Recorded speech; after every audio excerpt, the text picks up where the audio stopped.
The family of a decorated World War I veteran is taking legal action to stop the sale of his medals.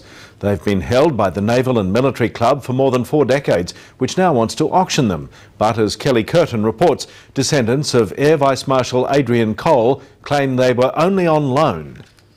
They are the feature item in the most impressive collection of military medals ever put up for auction in Australia.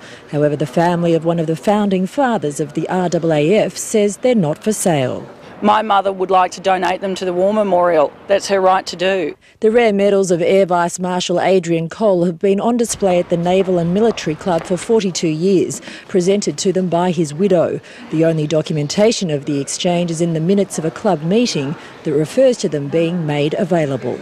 They say that means a gift and we say no, it doesn't. The club has now gone into liquidation and its entire ensemble of memorabilia is to go under the hammer. The Cole collection is tipped to exceed $100,000. It has generated great excitement. There's enormous private collector and public collection interest, and we're confident they'll be hotly contested. For people to go along and see it and to be able to study the original medals, even if they're in a cabinet, is very important. The medals are listed for auction next Tuesday, but today the family applied to the Supreme Court for an injunction to stop the sale. A decision is expected on Monday. We think we're going to win, we believe we're right, and if we lose, we just hope that someone does the right thing and donates them to the War Memorial. Kelly Curtin, 9.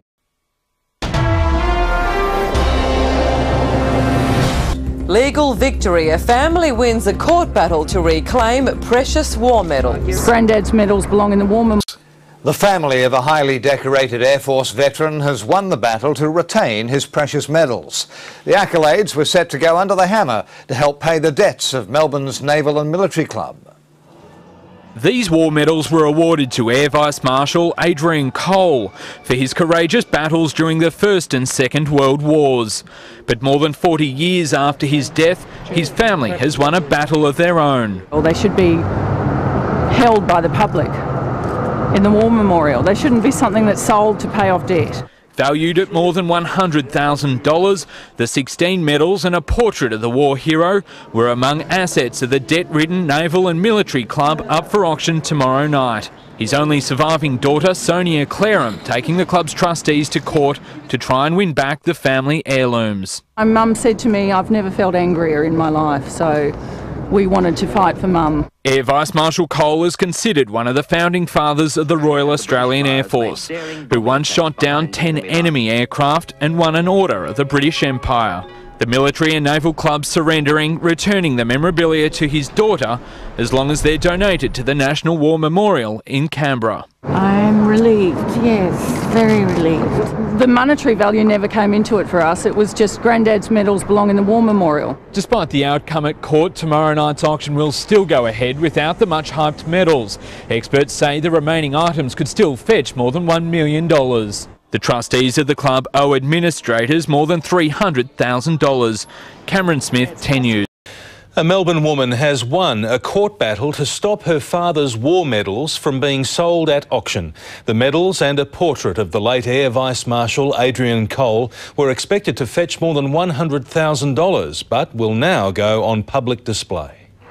Sonia Clerehan waged war to win back what she insists was rightly hers, 16 war medals and a portrait of her hero father. I'm relieved, yes, very relieved.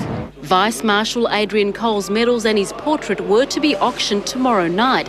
The Naval and Military Club, which went into administration earlier this year, planned to use the $100,000 proceeds to pay off its debt. It received the medals from Mrs. Clerehan's mother in 1966 when her father died, but she wanted her daughter to claim them back. Today the club agreed to return the collection on the condition it's donated to Canberra's War Memorial. All we wanted was to get the medals to Canberra and get them to Canberra in my mother's name, so we're thrilled. Vice Marshal Cole was a founding member of the RAAF, receiving bravery medals in both world wars.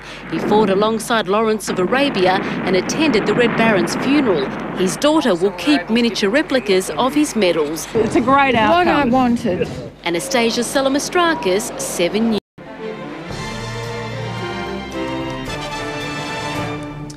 The wartime medals of one of Australia's most highly decorated fighter pilots will go on display at the National War Memorial after a courtroom settlement today. The family of Air Vice Marshal Adrian Cole went to court to stop the former Naval and Military Club from selling the medals to help pay off debt. Sonia Clereham's father was a fearless aviator. He was awarded 16 medals in 2 world wars. And for the last 6 years, she's been fighting her own battle to get those medals back. I'm relieved, yes, very relieved. The medals were given to Melbourne's Naval and Military Club in 1967 by the aviator's widow. It considered them a gift. But the family disagreed and wanted them back. Today in the Supreme Court there was a compromise. The club would relinquish the medals as long as the family passed them on to the Australian War Museum. All we wanted was to get the medals to Canberra and get them to Canberra in my mother's name. The Military and Naval Club was about to sell the rare collection to help cover its debts after going into administration earlier this year. Both parties agree today's decision is in the public interest. It is a difficult and slightly grey area, and I think the way it's been resolved really from all viewpoints is the most satisfactory. Air Vice Marshal Adrian Cole fought in every major theatre in both world wars and was one of the RAAF's founding fathers. The monetary value never came into it for us. It was just Granddad's medals belong in the War Memorial. The family hopes to take the medals to Canberra themselves.